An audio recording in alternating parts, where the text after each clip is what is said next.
I'd like to call the August 5th County Commissioners meeting to order. And first off, I'd like to ask Commissioner Eford if he would do the Pledge of Allegiance and the benediction. All right, pray. Let us pray. Our gracious Heavenly Father, we humbly come to you tonight, once again thanking you for this day. Lord, we pray a special blessing for each and every one that came this way today. Lord, we pray for strength and wisdom for this board and the decisions that we need to make for the county. Lord, I pray for the ones that are in the path of Hurricane Debbie. I pray, Lord, you'll just protect them, keep them safe, Lord. Just keep them out of harm's way. These things we ask in your precious name that we pray. Amen. Y'all would stand for the pledge.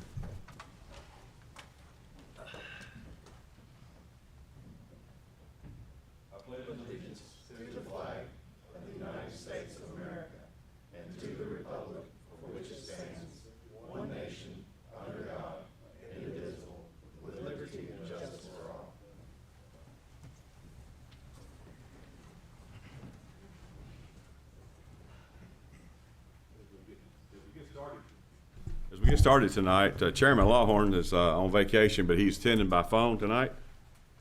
And you still got us on there, Mr. Lawhorn? Greetings. Okay.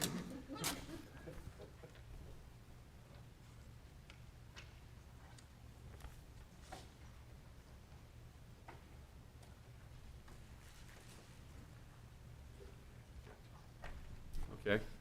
Always first on the agenda, we have public comment.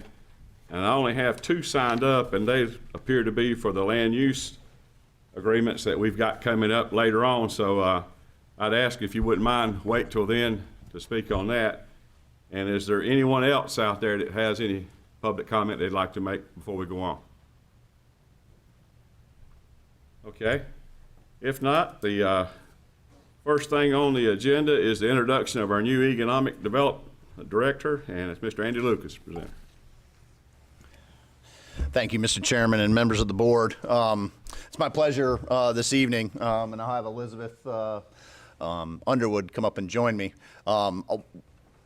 Elizabeth, we haven't had a board meeting since Elizabeth came on July 15th, and so wanted to just take a few minutes to formally introduce her to the full board. Elizabeth comes to us from the Lake Norman EDC. Prior to that, she was with Beaufort County and their EDC, and so she has a tremendous amount of experience. She also has a family lineage in the economic development world, and so it's a pleasure to have her here, and we look forward to great things to come. And she's already actually relocated. Her and her fiance have already moved to Stanley County, and so really excited about welcoming them to the community. So without further ado, I want to let Elizabeth introduce herself and just say a few words, if you don't mind, Mr. Chairman. Well, thank you so much, Mr. Chairman and Mr. Vice Chairman and Chairman virtually. It's a pleasure to be with you. I'm honored to serve as your new Economic Development Director. You know where to find me when you have questions, comments, concerns. I'm really looking forward to working with you to strategically grow Stanley County together. So, like I said, you know where to find me. I'm happy to talk with you anytime, and I'm looking forward to it. Thank you.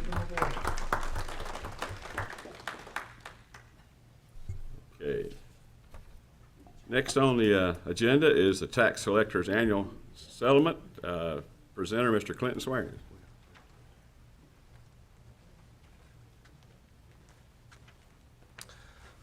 Good evening, Vice Chairman Barbie, members of the board. Interrupt you for a second? Sure. I forgot to approve the agenda, so I got to get that done right there.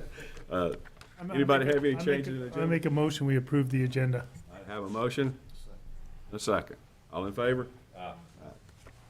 Okay, now Clinton, I'm sorry about that. No worries at all. So I'm here tonight to give the tax collector's annual settlement for fiscal year 23-24. We're already working into 24-25 now. Tax bills have gone out, but this is for the last fiscal year that just ended. I'm required to be here per General Statute 105-373. In your packet of information tonight, you'll find, I think, 6 different pages of reports and affidavits and things for Vice Chairman Barbie to sign tonight. Those reports provide an overview of the collection rate for this prior fiscal year. The real and personal property collection rate, excluding registered motor vehicles, was 98.22%. The overall collection rate is an increase from the overall rate last year, which was 98.15. I'm pleased to announce this is the 4th year in a row now of all-time record high collection rate for taxes in Stanley County. Dating all the way back to tax year 2012, the rate was 94.65. So I know to the average person, 4% may not seem like a lot, but when you start talking about 4% of, $50 million, it's a big deal to increase that much. The first page that you have is the analysis of the countywide levy. That is basically the breakdown of everything that gets you to the 98.22%. The second page is the annual audit report. This is a report that I send to finance every month. Andy gets this report every month. It kind of lets us know where we stand from the prior year. And you can see it also is at 98.22%. The third page is the delinquent collections report. So each fiscal year, not only are we trying to collect taxes for the current year, we're also trying to go back and get the prior 10 years of back taxes that's due to Stanley County, the municipalities, and the fire districts. Those 10 years of collections are on there. I've got asterisks beside the 2013-2014 year. That uncollected amount is $63,568.52. That is money that will roll off. We cannot force collect that any longer after 10 years by statute. And we have tried everything we can to collect this money. To give you a breakdown of that $63,000, $30,000 of it's real property, which is houses and dirt. $19,456 is personal property, and then the remaining $13,500 is registered motor vehicles. This was the last year that registered motor vehicles was collected the old way, where you went and renewed your tag, and then 3 months later you got a tax bill in the mail. The state finally heard from all the assessors and collectors in the state saying this is a bad idea because so much stuff happens in that 3 months. So that's why in 2014 you started with the tax and tag program, where you renew your taxes when you get your tag. That way you're basically prepaying a year. So after this drop off, we won't have any more of the old registered motor vehicle bills. But those are hard to collect because if all you own is a car and you've sold the car's been totaled, I have nothing to levy against to collect that money. So it's virtually impossible at that point for us to collect on that. The fourth page is the 3 different reports that we run to show what is actually uncollected.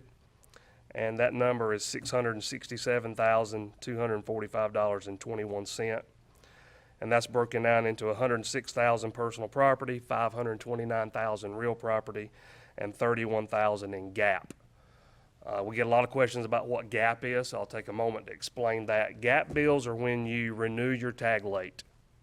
So say you had a August 1st renewal and you didn't renew that tag until November, then what the tag offices usually does is they move your registration so that you're not paying from August of 24 to August of 25. You're paying from November of 24 to November of 25. When they do that, you have a gap for the months of August, September, October. So that's a 3-month gap that the DMV sends to our office, and then we have to bill the person for that gap that's in there. So it's kind of like old motor vehicle bills in a way, but it's just, they call them gap bills because it's a gap in your registration is what it is. The fifth page is the affidavit from me saying I've done everything in my powers to collect all the money that I can. And then the 6th page is the order directing the tax collector to collect the fiscal year 24-25 taxes. I would like to say, give a couple of other updates here. The foreclosure program is still working great. For fiscal year 23-24, we collected $93,089 in foreclosure funds. And the best news out of that is still to this date, we have never taken anybody's property. They always have found the money, sold something, made it happen, but we haven't actually foreclosed on anybody in our foreclosure program. The registered motor vehicle rate was 99.51, and that's because there's very few loopholes that people can get through to when they're paying their taxes on their car, they're trying to get their tag, so they have to pay the taxes at the same time. I would like to thank my staff in the collector's office and my staff in the assessor's office, because we can't reach record highs and break records without everybody working hard and working as a team. And I have a really talented staff that makes me look good, and I appreciate them. So I'll be happy to answer any questions that you have. I do ask that the board approve and accept this annual report, and then also charge the tax collector me with collecting the fiscal year 24-25 taxes. But I'll be happy to answer any questions. Are there any questions from anybody? Mr. Vice Chairman, I got just one question, and before I forget, thank you for that postcard you sent out the other day. I send That you was one really every nice. year, Scott. That was really nice for you to do that. Out of those back taxes, those $63,000, what's some of the main reasons that you can't collect those over 10 years? So the main reason, if it's personal property or if it's registered motor vehicles, I explained how we couldn't. If they've sold a car, they've trashed. If it's personal property, it's not your major businesses. It's John's Lawnmower Service or some small business where they listed equipment and then they went out of business, and by the time the taxes are delinquent, they've already sold all the equipment. And I can't attach a personal bank account for somebody's business. So, you know, if I had Clinton's Lawnmower Service and that was my business, I can't attach Clinton's bank account for Clinton's Lawnmower Service. So that,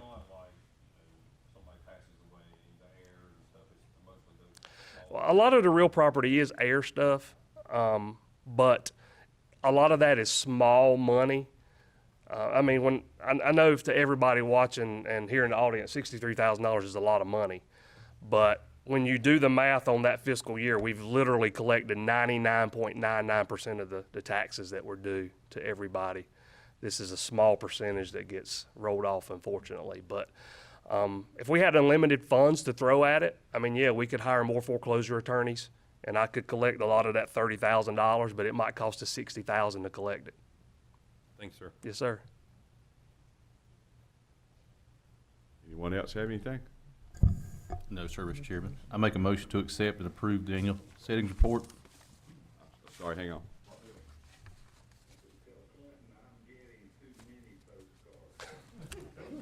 I think Clinton heard that.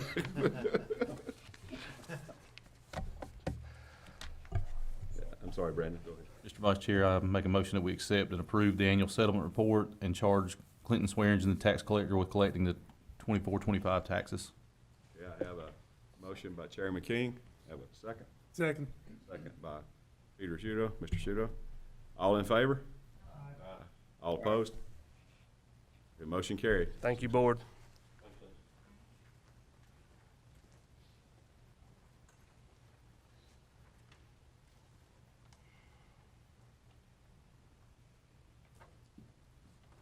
Next we have is department head presentation for event facilities, and presenter is Mr. Chris Clown. I'm sorry, did you catch that? I got it. We're good. How is everybody? Hope you're having a good evening. Instead of just staring at me, I wanted to put a little video together so y'all can see the progress of everything that's taken place. So we should have some sound that is not playing currently.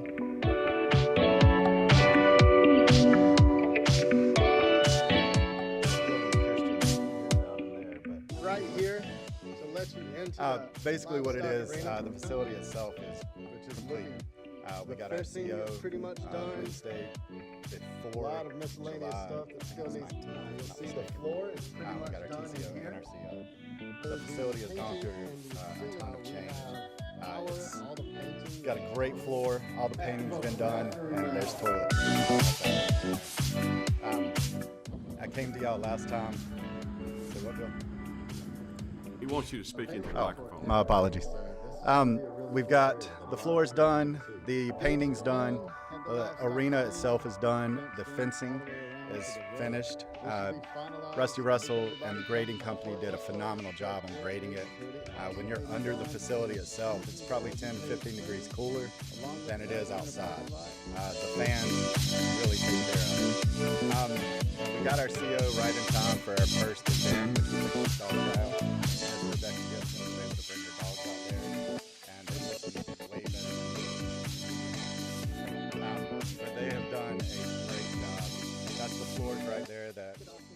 It was sealed concrete, so it's not going to look like that the entire time, but it looks close to that. That's the office. That's Rusty Russell's crew working diligently. We got the paving finalized, and on these sides we did heavy duty, so we can there. It won't mess up the asphalt. We can host pretty much anything. The grading, again, has been done, and it should show some tractors coming in here in just a minute. But everything's grass is definitely that's the last of the equipment for the graders leaving. The fans, again, it's the big ass fan company. They do a great job. They push a lot of air. Yes, I know, but it's the name of the company. That's coming through, attracted. It should be getting But yeah, the company that came in and did the grass and the seeding company, they had 20 people that came in here and 4 tractors. They were done in 2 days. It was kind of amazing to see. The concrete on the back drive is done.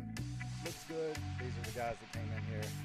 They didn't really have to do too much. They just tore up the soil a little bit and seeded. And then they also did some hydro seeding. They did a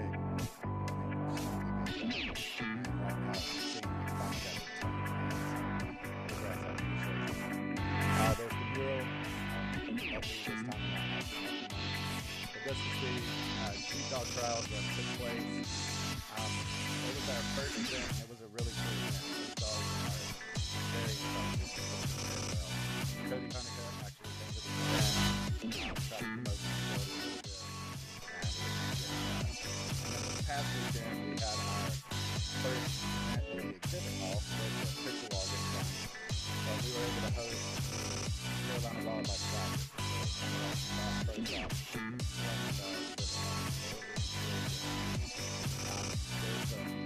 Video from that.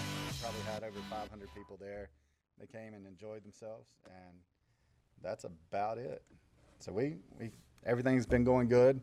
It's looking nice, and I need to cordially invite you all to the not groundbreaking, but the grand opening. That'll be on August 17th at 10:30. You're going to receive something in the mail or an invitation, but wanted to personally invite you all there. The Chamber of Commerce is going to do a ribbon cutting. We've invited the Commissioner of Agriculture, the head of Farm Bureau, and a lot of stakeholders there. So we want to make sure that everybody gets to see what's going on. There will be a livestock show there that day, and it should be a good time. So, does anyone have any questions? Mr. Vice Chairman, I do. How does those, I hadn't been by there at night, how does those solar lights work? They are currently at 30%, and we can set them. They have a remote to set them. They work great. I can set it up to 80%. Anything above, well, technically anything above 70% is going to run the battery down, and it's going to kind of kill it way too quick. I was advised to keep it at 30%, and it does really well. I was by there, I don't know, about 4 weeks ago, I guess I came by while you were there, and it really looks nice. You've done a great job with that. It's everybody we've had. I appreciate it, but they've done a really good job. Thank you, Chris. And thank y'all for y'all's help. I really do appreciate it. Yes. Thank you, Chris. Appreciate Thank you, it. guys.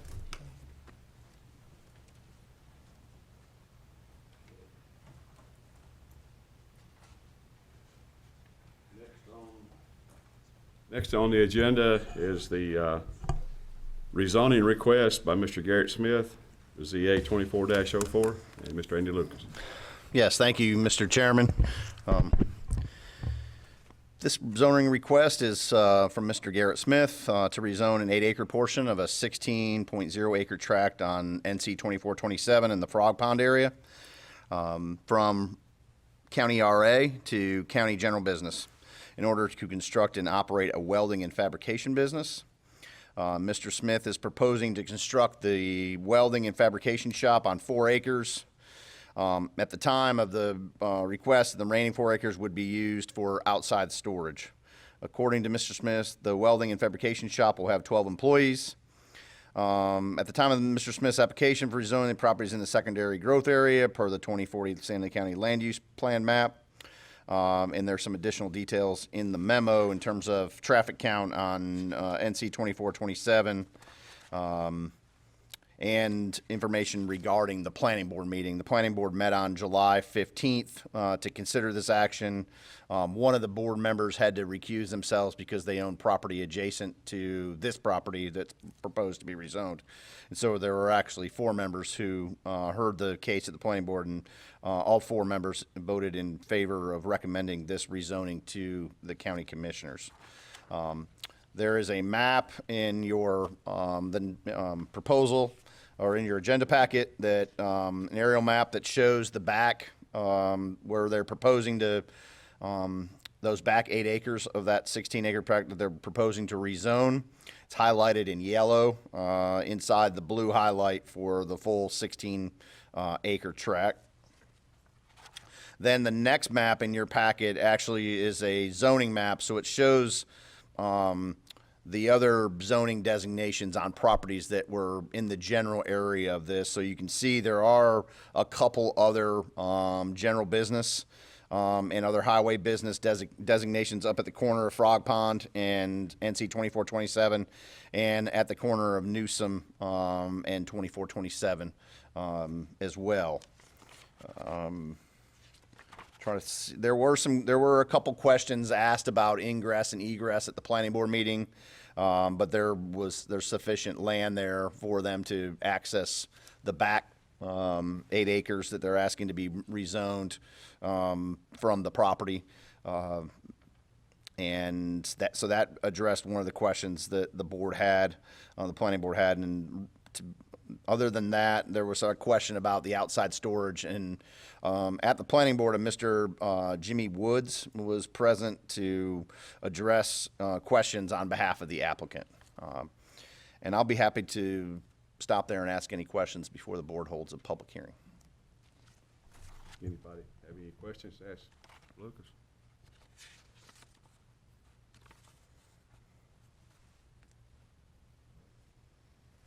And we need a public hearing on this, so I'll entertain a public hearing is now open, and I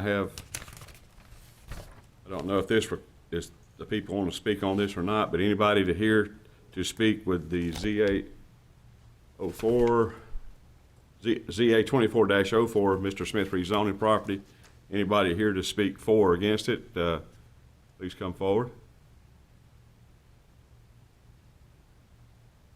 Okay. Hearing no one coming forward, I'll declare the hearing closed. And what's the wish of the commissioners? Mr. Chairman, I'd like to make a motion to approve the rezoning request from Mr. Garrett Smith for an 8-acre portion of a 16.08 acre tract on NC Highway 2427, tax record number 6784, since it is in a secondary growth area as described in the current 2040 Stanley County Land Use Plan. Its location near other commercially zoned properties, and the proposed rezoning will promote further economic development in our county. Okay, I got a motion. And I've got a motion by Commissioner Crump and a second by Commissioner Hatley. All in favor of the motion, say aye. Aye. All opposed? Motion carried, 7-0.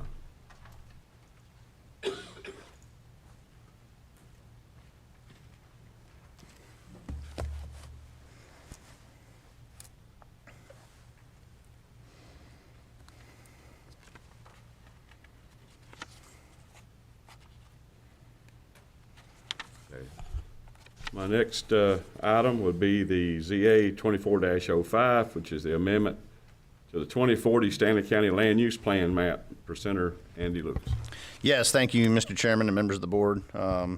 Also, thank you for being gracious with me. I'm not Bailey, and I'm not a planner, but we're doing the best to close the gap while she's out on maternity leave. So this item went before the planning board as well on July 15th. There are quite a few members of the public that spoke, and you can see some of that summarized in the draft minutes that are in your agenda packet.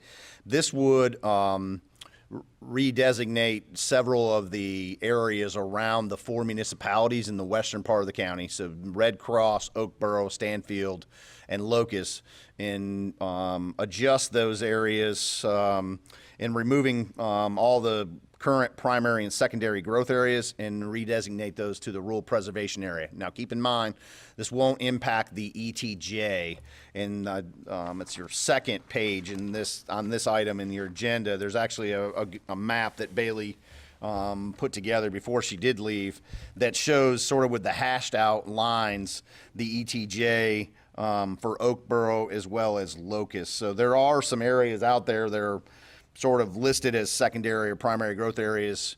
But really, I believe that was sort of an oversight when they put the maps together a couple years ago when this plan was approved in 2022, because those are ETJ, and so we don't have any jurisdictional control over those specific areas because they're the extraterritorial jurisdiction of Locust and Oakboro, and so. But everything else that you see in the sort of mauve, orangish color there would be moved from the secondary and primary growth area to the rural preservation area and would go green on the map. And so there were several folks that came forward and spoke on this issue at the planning board meeting on July 15th. The overwhelming majority of those were in support of redesignating this as the rural preservation area. There were a couple that spoke against it, but a large percentage and the overwhelming majority were in favor of this action that's being proposed. And again, those minutes are summarized in your agenda packet. I will stop there and ask if there are any questions before you hold the public hearing for this item. Do we have anybody who needs to ask some questions about it? Okay. Thank you. We'll start with the public hearing for Amendment ZA 24-05. The hearing's now open. I have two people on the Miss Patty Blaney, 125 Running Creek Road. And if you would keep it to 3 minutes for me, thank you. Absolutely. So you guys saw me last month when we were talking about the amendments to the land use plan, and this one's more personal for me because this affects the areas that are around my property and keeping it the rural feel that we love in Stanley County. I know I was one of the ones that did speak at the Planning Commission meeting, and one of the things I said was, as I was sitting there, I was looking at the placard back behind the commissioner's bench where it says water, air, land, success. And it really kind of hit me. It's like, well, if we start giving away all of our land to developers and developing all of it, that's going to affect the water, it's going to affect the air, and it's ultimately going to affect the success of this county and what we want out of this county. It was also interesting to me at the Planning Commission meetings, the folks that basically spoke against this were real estate developers. They were, and I believe the one person that spoke against this actually didn't even live in Stanley County, lived in Cabarrus County. So that said a lot to me when all the people that were there speaking for this were from Stanley County. But again, this is really personal to me, especially living in that end of the county, and you see the resources that we've got there and the issues that we're having with the infrastructure. I mean, if you even just going to this morning to the open houses at the middle school and the high school, that was the morning session and it was packed. And those schools are bursting at the seams. So if we keep letting all this land be developed, we're not going to have a place to school these kids. We're not going to have a place to put them. And we're not going to be able to continue to keep the kind of living that we want in this community. We also think about the fire department. The fire department doesn't have the resources to continue to service that many houses if we keep developing all of our land. And so I think this is a really great amendment to the land use plan. It allows the development to take place where it should, which is within the city limits of our municipalities, and it keeps the rural feel on the outside. It also keeps our number one business going, which is agriculture in Stanley County. It allows us to continue to do that. If we keep developing all of our land, pretty soon our number one industry is going to go away because we're not going to have any land to farm. So I would really encourage all of you to consider passing this. and allowing those of us who choose to live out in the county and want to live that rural life to be able to do that, and let's just keep the developments to the municipalities. Thank you, Ms. Blaney. Now I have Mr. Will, is it Dinya? Yeah. Sorry about that. That's all right. You messed it up last You're on time. Hilltop Road, okay. It's weird. I live in Oakboro. My name is Will. It's good to see everybody again. I was also at the planning meeting, and prior to that, the July meeting for y'all on the amendment for the rest of the county. I was surprised not to see Oakboro Red Cross area on that first amendment, but thankfully someone spoke up and they went back and revisited that and added it. And there was a lot of people in support of that were at the planning meeting. A lot of people in Red Cross are not here tonight. They're probably at the Red Cross Planning and Zoning. But at the planning and zoning meeting a couple weeks ago, Oakboro was represented by officials from the city of Oakboro, town of Oakboro, excuse me. And they are also in support of slowing this down a little bit for those areas. My particular property, I come from Cabarrus County. We left Cabarrus County because we were pretty much being snuffed out as far as being able to have a little bit of agricultural, farm that we are looking for. So where we're sitting right now, we're actually not part of Oakboro. We're not part of Red Cross. We actually fall under the jurisdiction of the county. So everything to our left and our right is growing, and we'd like to keep that little bit of peace that we have on the property we have now. There's a lot of people that are looking for that peace and quiet that they don't get in Mecklenburg, Cabarrus County. And a lot of people are my age and younger. They're starting to see the benefits of living out amongst nature, for lack of a better term, where they have the 3 acres, the 5 acres. They can sit on their porch and they can listen to the birds and see their animals and their chickens and their horses and things like that. And I think a lot of that beauty is lost in the strength of what overdevelopment is, because it is a powerful tool, and development is necessary. It's necessary for Stanley County just as much as it was for Cabarrus County, but I think it's important that it's done the right way. You can't stretch the municipalities that are providing services to homes. You cannot overstretch fire departments and police departments, because then you're causing more damage to the people that already live here. So I ask that you please, really consider the amendment and adding Oakboro, Stanfield, Red Cross to the 2040 rural preservation. So, thank you. Thank you, Will. Appreciate it. Is there anyone else that would like to speak for or against the zoning area? Please state your name and address, and try and hang on for 3 minutes for me if you would. Shane Allman, Millenport, and I just want to say thank y'all for the impact that y'all have. Y'all impact way more people than what you realize. Being in a network of farmers, I talk to people across the country, and they see what y'all doing, and they're reacting the same way we are, and hoping that their county commissioners react the same way that y'all do. So what y'all do is seen across the nation, not just here, not just in North Carolina, but it's seen throughout.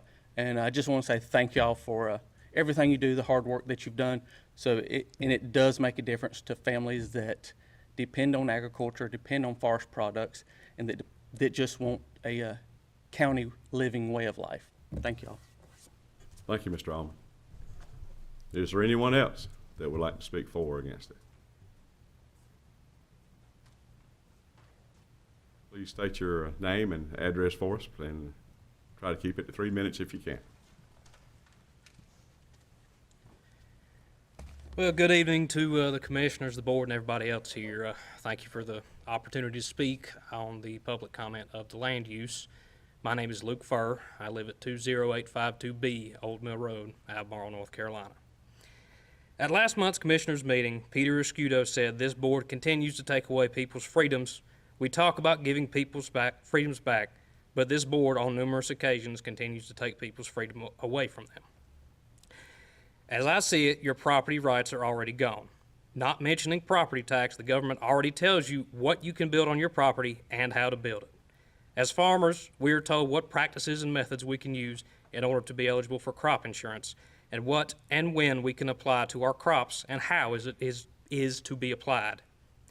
Restrictions are placed on pesticides and fertilizers in order to ensure best practices for our safety, the environment, and cost effectiveness. Restrictions are everywhere and on almost everything we do as Americans. And what we are asking for here is a restriction on land development. These developments do not belong in rural areas. Speculation and low interest rates brought about a dramatic rise in the land values, to the point that even an established farmer cannot, in most cases, justify purchasing more land to farm. NC State Extension Service projects that by 2040, 45 to 65% of farmland in Stanley County will be converted to urban high-density or low-density residential. We don't have the money to outbid these developers. My hope is that these regulations will force the developers to look elsewhere for their pound of flesh. Mr. Escudo, I find your comments about property rights and people's freedoms disingenuous at best and malevolent at worst. Additionally, I found your quick exit from last month's meeting unsurprising. I have a feeling Mr. Escudo's version of growth and my version of destruction are similar. I am at least the 7th generation of men in my family to work the soil of Stanley County. And without a stop to this growth for the sake of growth, I fear I may be among the last. I would love to expand our operation and farm more acres, but without help from the commissioners and as many people as possible attending the zoning meetings to stop these developments, that may not be possible. Thank you for your time, and thank you for your vote last time on approving that measure. Thank you, Mr. Furr. Okay, is there anyone else, for or against? Going once? Going twice? Okay, the hearing is now closed. I'd like to ask the commissioners what's their pleasure. Mr. Vice Chairman, I move this board approve this map amendment request. The map amendment will help continue the preserve land in Stanley County and also focus the growth to areas within the municipalities. Got a motion from Chairman Commissioner Eford and a second from Commissioner Crump. How's the board vote? All in favor, say aye. Aye. All opposed? Aye. Got one opposed. Got 6-1. Just real quick, can I say something? We didn't have the discussion. Go ahead. And the reason I'm being consistent with my vote, because I think we could do the same thing in these growth areas if we had the acreage wasn't as strict at 3 acres. I would like to at some point see it move down to 1.5 to 2 acres to be more realistic.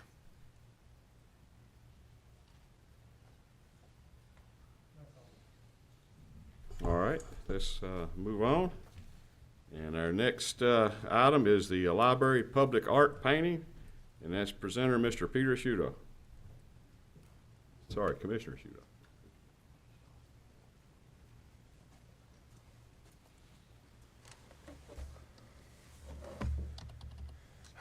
Let's see if we get this going. Here we go.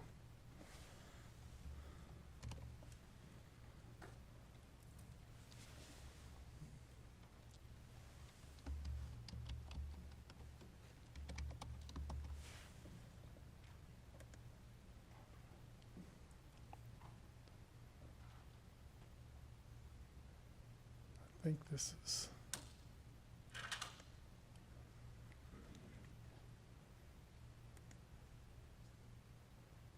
Just gotta figure out how to go to a slideshow here. There we go.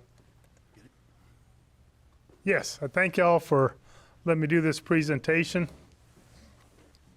What I'm going to do is requesting that we restore the George Byerline sculpture at the Stanley County Public Library. As you know, this is what it currently looks like now, and we got some photos here. from what it originally looked like when it was built back in the early 70s.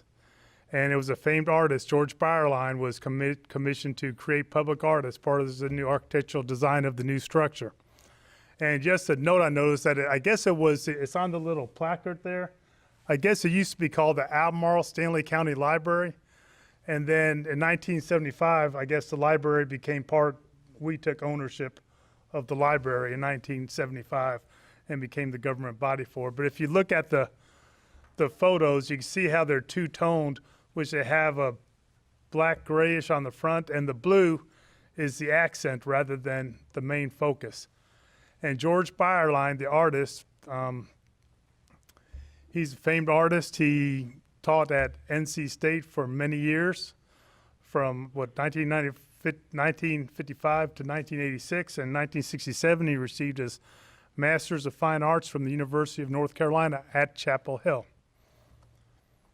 And I've been in communication with his son and his daughter. They live in Raleigh. I talked to his son on the phone, and he said, some of his dad's artwork you could see in the sculptures. If you look at this, the Discovery one that he made in 1958, you see how some of those designs is similar to what the sculptures are.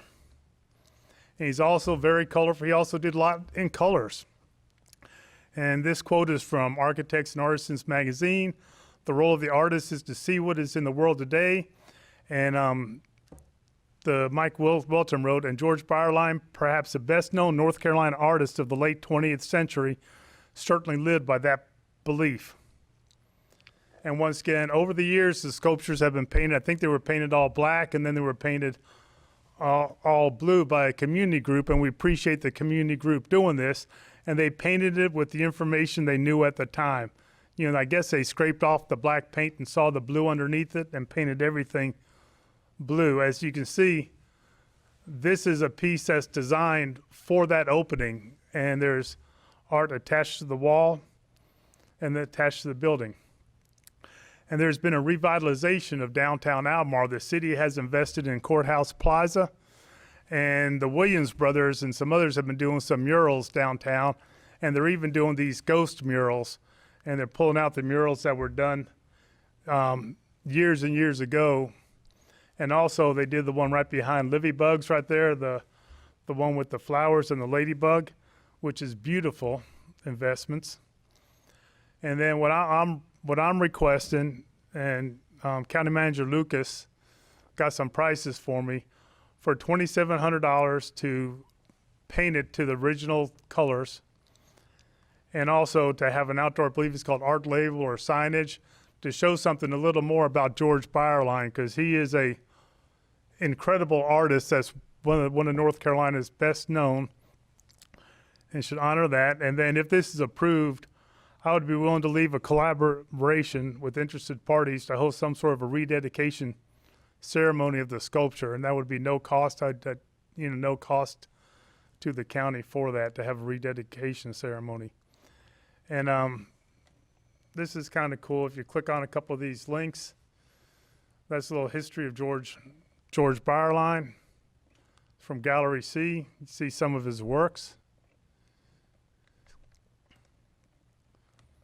Remembering George Byerline when he died. And this is that's a self-portrait he did before he passed. And it's from the North Carolina Museum of Art.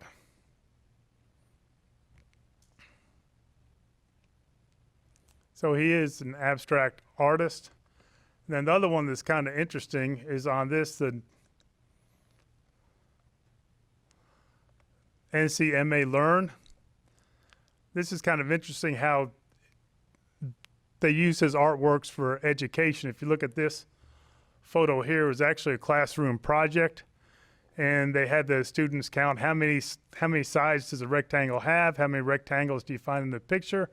And this is kind of a good thought-provoking one. If you can look through the windows, what do you imagine you can see? So there's a lot to this artist. And that is a gem of our art. it's the county owns this. So I would just like to see it for that money, $3,700, to be just invested to get a look to its normal state. And I had asked County Manager Lucas if we need to put any cushioning money in there, but he said that pretty much, he's pretty confident that that would be enough, the $3,700 to cover it. Just based on the estimates. The estimate. You asked me to get estimates. Based on the estimates, he felt that was pretty confident in that. And we have wonderful staff of the library and museum that perhaps they could do a lot of the signage or come up with something good. So anyway, let me go back up here.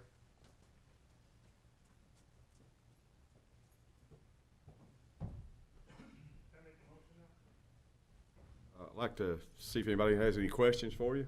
Yes. Oh, I'm sorry. Yes, they want to have any questions.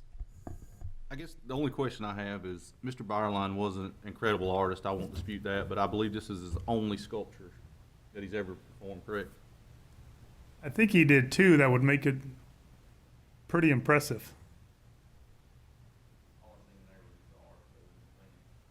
I think someone said he did maybe this one and maybe another sculpture. And the other piece is looking at future expansion for the library, which I have no problem with painting the statues or anything like that, but when we were talking about it before, we talked about removing the statues for a future elevator, and I know the city, Albemarle City, wouldn't give us the approval to do that at the time, but we've had a couple incidents at the library in the last couple months with people getting injured on those statues, so I think that could possibly pose another problem for the statues, that, you know, at some point that's going to be the only place for a elevator to go for the future, and I think we've had several issues with that. I appreciate your concerns. They're all separate concerns. And if you were at the, what did they have to go through last time? What commission is that? The Downtown Historic? It's the Historical Resources Commission that the city of Albemarle has. Yeah, historic preservation. Any future things would have to go by that. And if you look at that art, that is designed to be on that building and be like that. And so for the time being, I would like to make a motion that we invest the $3,700 to restore the statues to its, to the colors that originally was, and to have the signage done for it. Got a question for Mr. Lucas. Yes, sir. Did the historic preservation, were they not going to paint this for us at one time? It wasn't the Historic Resources Commission. I believe it was the Arts Council who painted it last time. They came. So when the board talked about this last time, when we were having this discussion, it was the Arts Council that came out and spoke against us removing those structures, and Historic Resources Commission, or for the city, is the group that denied us being able to do it. But the Arts Council is actually the ones who painted it the last time. And I think there were some board members that may have been inclined to say, to the Arts Council that, maybe if they want us to continue to have these structures here, maybe they need to help cost share the cost of painting it. But that's. It is the county's property. It's our responsibility. So that's. But no, the Historic Resources Commission just made a decision on whether or not we could remove the structures. Yeah, that they didn't contemplate painting anything. I have a question. Who gave you those quotes, or? Commissioner Sciutto asked me, he said he wanted to do this presentation. He asked me, it's probably been a month or so ago, because I think at one point in time he was thinking about doing it at your July meeting. And so I had Todd, our facilities person, prepare the quote for the painting. So he got the quote from our normal painters that do a lot of our work. I think the firm's based in Richfield, that does a lot of our painting for our facilities. And then Megan, with the museum, was able to come up with the estimate for a placard, or something of that nature to be able to put into an all-weather situation. Okay, thank you. What type of placard are we talking about here? Because that's $1,000 is a lot of money for a placard. Well, it's more of a, go ahead. It's more of an all-weather sort of. it's not exactly what the city has, where they have the Constitution and the Bill of Rights and those things uptown, but something sort of similar to that where you enclose it. And Sarah's here; she may be able to add more information to it, but that's the sense I got is it's something that would contain information, and it would be weatherproof, and so it's got to be built to a certain standard to be able to hold up to the weather, and rain and wind and snow and everything else that we get. Sarah may be able to speak to that. I'm not sure. I would not contemplate it. I mean, if the board wants us to do this, I would work with our facilities maintenance folks to try to identify the 3,700. I mean, typically during a year, we don't spend all of our money in our facilities maintenance budget. Obviously, I would ask the board if we could sort of defer this until maybe the spring, so that we kind of know where we are with our budget and have a better feel for it. But I would look to try to get it out of the facilities budget and not put the burden on the library's budget. Sarah's budget's much more limited in her repairs and maintenance line item than our overall facilities maintenance budget.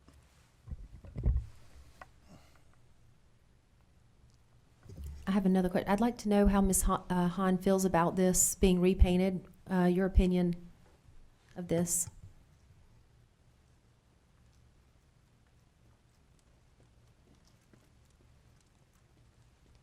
Good evening.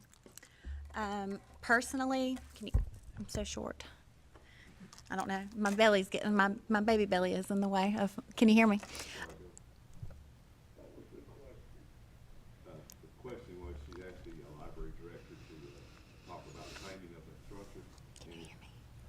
Could I get you to speak a little bit closer to it? Am I close enough? I'm so short. I'm on my tippy toes. Personally, I think anytime we can restore and make something better, that's wonderful. We, as a library, enjoy information and access to information, so I think information about the artist should have been there a long, long, long time ago. With that, I can't say anyone has ever asked me or my staff about the sculptures or, came from far away to look at them. Maybe they have. I don't know. I have a goal eventually to have one of our, the historic markers that they have downtown that match all over the city with a QR code and the original art as it stood to give the information about the artist. Can he hear me?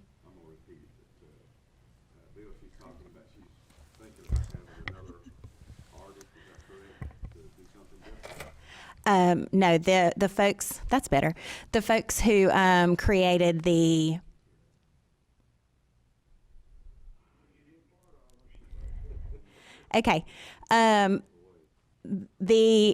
hold on. Let's do this. Is that better? There, now it's not in my way. This might be a first. So, and I have on my heels, I'm like 5'2". So the city of Albemarle has the historic markers. We have some at the Snuggs house and the Marks house that shows different historic areas downtown with a QR code. And so I have plans. I've actually already talked with Brittany McClendon, who designed those, to have one of those put there eventually with a picture of the original art as it stood.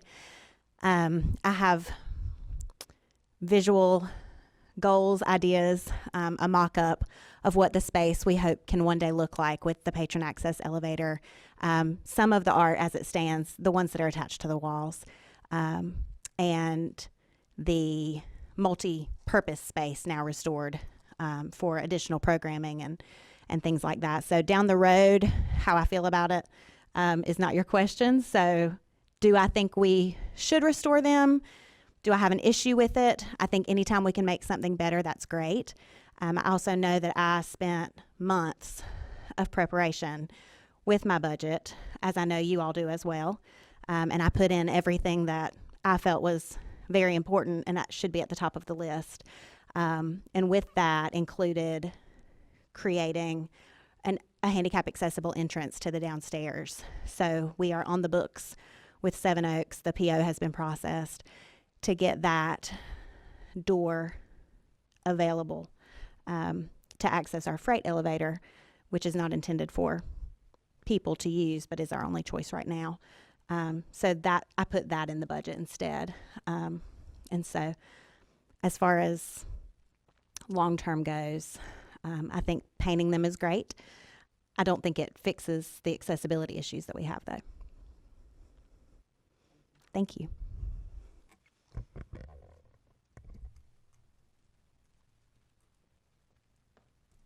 Is there anyone else got any more questions? I think my motion would need a second. So you made a motion to this. Does I have a second on it? Got a second from.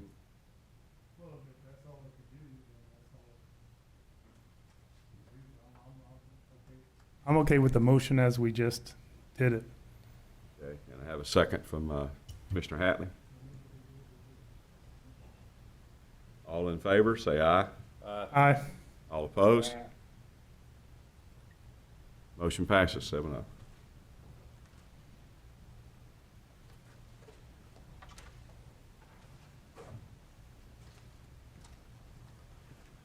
And the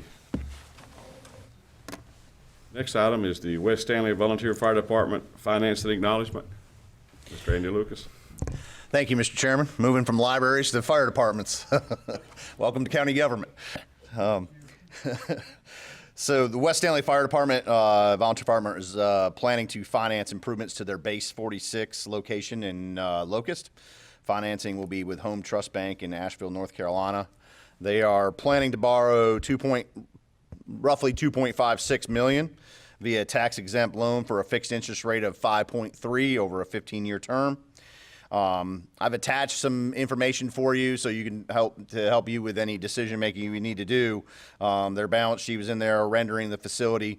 Generally, they're just trying to upgrade their facility to make it just a better facility for their staff that spend the night there. They have multiple folks that work because they're essentially a 24/7 operation, and so they're trying to enhance their fire station. This has been a goal of theirs for several years. I think going backwards when they requested some tax increases, this project has been part of their long-term goal for several years. So it appears that they're moving forward with it and helping to trying to make it go to fruition.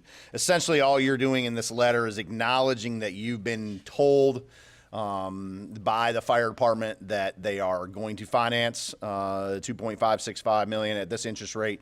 This by no means creates any liability or puts you in a situation where you'd have to repay this debt. So all this letter acknowledges and does for the bank is to acknowledge that you have been informed of this financing and that you're aware of the financing and the terms. And so I'll be happy to answer any questions. And I know that members of the West Stanley Fire Department are here this evening if you have any specific questions about the project. Thank you, Andy. Do I have any questions? Randy? Anybody? Bill, you okay? You dropped off.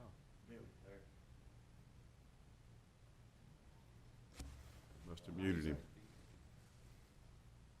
Okay. We need a motion or anything on this? I think you'd want to get a motion and approval so you can sign the letter, Mr. Vice Chair. All right. What's the pleasure of the board? Mr. Chairman, I make a motion that we approve the acknowledgement of the letter. Yeah, I got a motion for approval. Do I have a second? Second. Chairman Eford, second. All in favor, say aye. Aye. All opposed? Motion passes 7-0.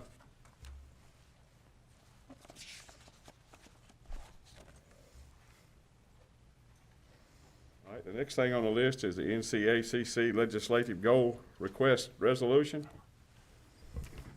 Yes, thank you, Mr. Chairman, and members of the board. The North Carolina Association of County Commissioners, which is your association, do a lot of advocacy work on the part of counties across the state. They will be holding their legislative goals conference in November, mid-November, and so the deadline to submit goals for their consideration. Keep in mind, these will be voted on by the membership, and Stanley County will have the opportunity to be represented of one of the 100 counties there. They'll vote on these and they'll prioritize which ones they want to move forward with during the biennium and the long session. But what this does is it is a resolution that we're seeking that there'll be a change, legislative change that would require public hearings by counties and approval by a county before municipality could proceed with voluntary annexation. This would provide adjacent landowners and farming operations with a voice in the voluntary annexation process. And so there's a resolution that I prepared. We have to have a resolution by the board before staff can submit goals for consideration by the association. Essentially, that they want to make sure that you as a commission have taken action on this and it's not just something staff's put together.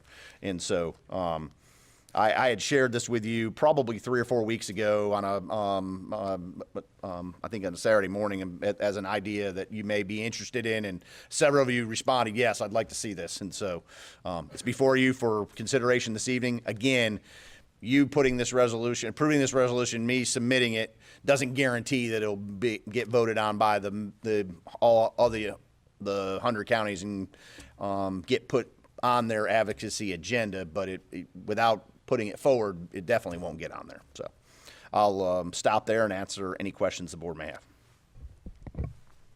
Okay, anybody have any questions? I don't have any questions. I do think it needs to be read, though, for Yes, ma'am. Yeah, everyone to I'll be hear. more than happy to. Thank you. What it says is a resolution supporting the request for a legislative goal via the North Carolina Association of Commissioners, NCACC, legislative goals process. Whereas in January 2025, the North Carolina General Assembly will convene the 2025-2026 biennium session. And whereas by August 23rd, 2024, counties must submit their respective legislative goals for consideration by the North Carolina Association of County Commissioners. And whereas the NCACC will hold its Legislative Goals Conference on November 14th through the 15th, 2024, and vote to approve the legislative goals the organization will support and advocate for during the 2025 long session at the General Assembly. And whereas the voluntary annexation of land parcels from unincorporated areas into a municipality is placing financial stress on counties, agricultural operations, and adjacent landowners in rural areas. And whereas prior to the annexation of land parcels in rural unincorporated areas, the public and adjacent landowners should be able to provide input, and counties should have a voice in whether or not the parcels can be voluntarily annexed by a municipality. Now, therefore, the Stanley County Board of Commissioners kindly requests consideration and urges support for the inclusion of a legislative goal in the agricultural focus area that supports enhanced land use protection and a voice for adjacent landowners and counties as part of the municipal voluntary annexation process, if so adopted this day, August 5th, 2024. And I'll be happy to answer any other questions. Any questions? Anyone? Okay. What's the pleasure of the board?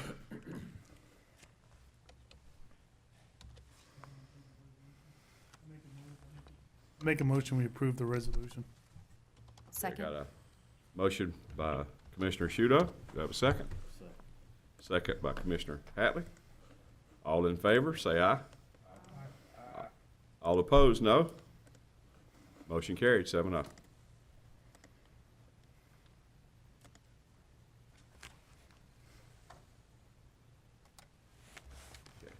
Looks like next on the list is the consent agenda. Motion to approve consent agenda. Second. All in favor, say aye. Aye. All opposed? Okay, motion carried, 7-0. I'm entertaining a motion now. Looks like everything's taken care of. Entertain a motion to, what?